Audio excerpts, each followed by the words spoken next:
Encre d'histoire, Plume et Voix, Alban de Maigret.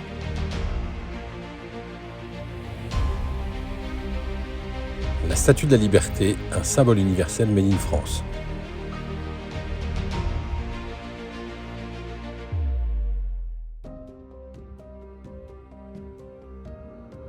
Un signe grandiose apparut aux immigrants débarquant à Ellis Island.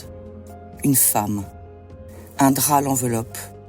Les chaînes brisées de l'esclavage sont sous ses pieds. Et cet rayon couronne sa tête. Que les puristes me pardonnent ce petit détournement de l'Apocalypse de Saint Jean. Le 18 février 1879, Frédéric Auguste Bartholdi, grand sculpteur d'origine alsacienne, obtient le brevet D11-023 décrit en ces termes. Une statue représentant la liberté éclairant le monde, qui consiste fondamentalement en un personnage féminin drapé, avec un bras levé portant une torche, alors que l'autre tient une tablette gravée et avec un diadème sur la tête. Le visage possède des traits classiques mais graves et calmes.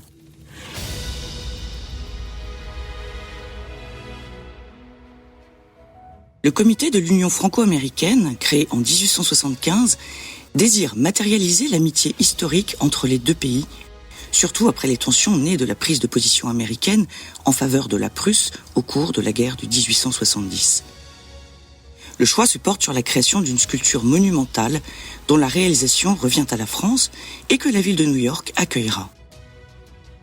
Bartholdi, auteur entre autres d'une statue de Lafayette érigée à New York et grand défenseur des valeurs démocratiques, est naturellement pressenti pour la réalisation de cette œuvre titanesque. Il confie à son ami Édouard de La Boulaye, le grand initiateur du projet. « Je lutterai pour la liberté, j'en appellerai au peuple libre. Je tâcherai de glorifier la République là-bas, en attendant que je la retrouve un jour chez nous. »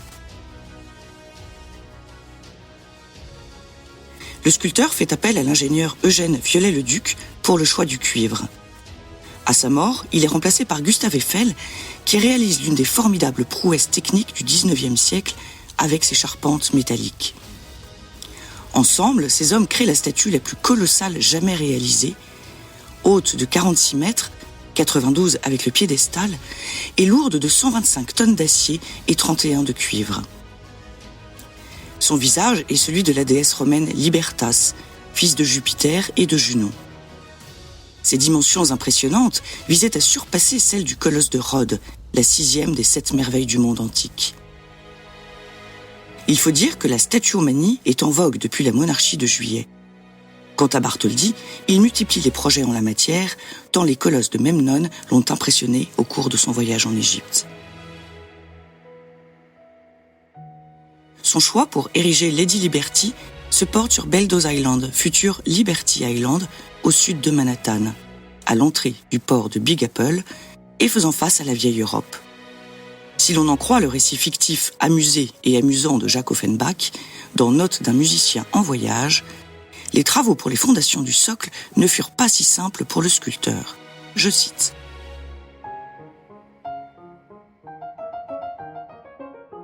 Pendant que ces hommes travaillaient, l'artiste considérait avec émotion le trou qui se faisait de plus en plus profond.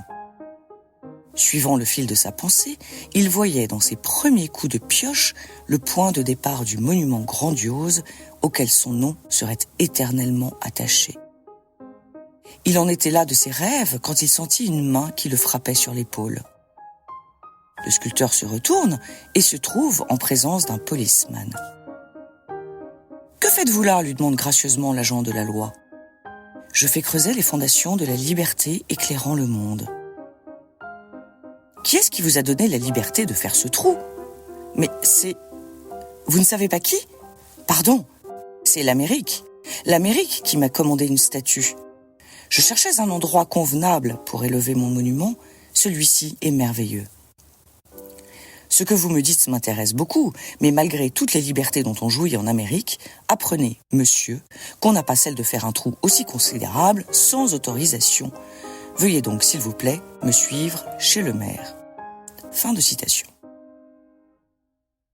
Le 25 rue de Chazelles abrite l'usine d'où émerge la haute statue. C'est une des curiosités les plus intéressantes de Paris, s'exclame un journaliste du Temps en juillet 1883. Jules Claretie, chroniqueur de la vie parisienne, s'enflamme de l'avancée des travaux.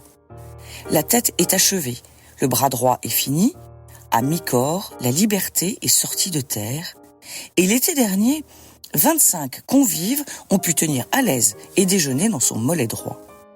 Le reste, le sang, les épaules, les draperies de la poitrine, est encore dans la forge, mais le travail s'achève.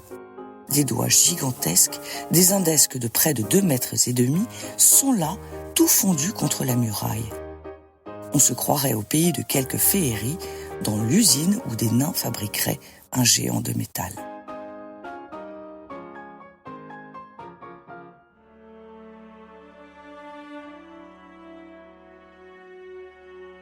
La liberté éclairant le monde est officiellement remise aux Américains à la date symbolique du 4 juillet 1884 à Paris, avant d'être démontée en 350 pièces et chargée sur la frégate Isère en partance pour le Nouveau Monde. L'inauguration a lieu en octobre 1886, année des 110 ans de l'indépendance des États-Unis, en présence du président Grover Cleveland et de nombreuses personnalités. Plus d'1 million de personnes s'étaient déplacées pour assister aux parades et défilés, mais surtout pour voir Bartholdi grimper jusqu'au bras de Miss Liberty et enlever le voile. Ce jour-là, l'entreprise de fonderie française Gadget, Gauthier et compagnie a fait le déplacement de la plaine Monceau jusqu'à New York. L'usine française fait sa promotion en distribuant à tous des répliques miniatures de la star du jour. Chacun demandait, avec l'accent qui convient ou pas, « Do you have your gadgets ?» ou « Do you have your gadgets ?» réplique qui aurait donné naissance au mot « gadget ». Monument universel, devenu l'un des édifices américains les plus visités, la Statue de la Liberté incarne le symbole emblématique du pays de l'oncle Sam, avec sa torche lumineuse et ses tablettes sur lesquelles figure la date du 4 juillet 1776.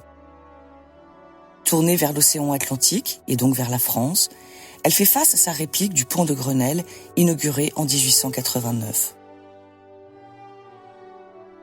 Quant à The New Colossus, le poème d'Emma Lazarus, gravé sur une plaque de bronze, ajouté au piédestal en 1903, il reflète la quintessence du rêve américain. Donne-moi tes pauvres, tes exténués, qui en rangs pressés aspirent à vivre libres, le rebut de tes rivages surpeuplés. Envoie-les-moi, les déshérités, que la tempête me les rapporte. De ma lumière, j'éclaire la porte d'or.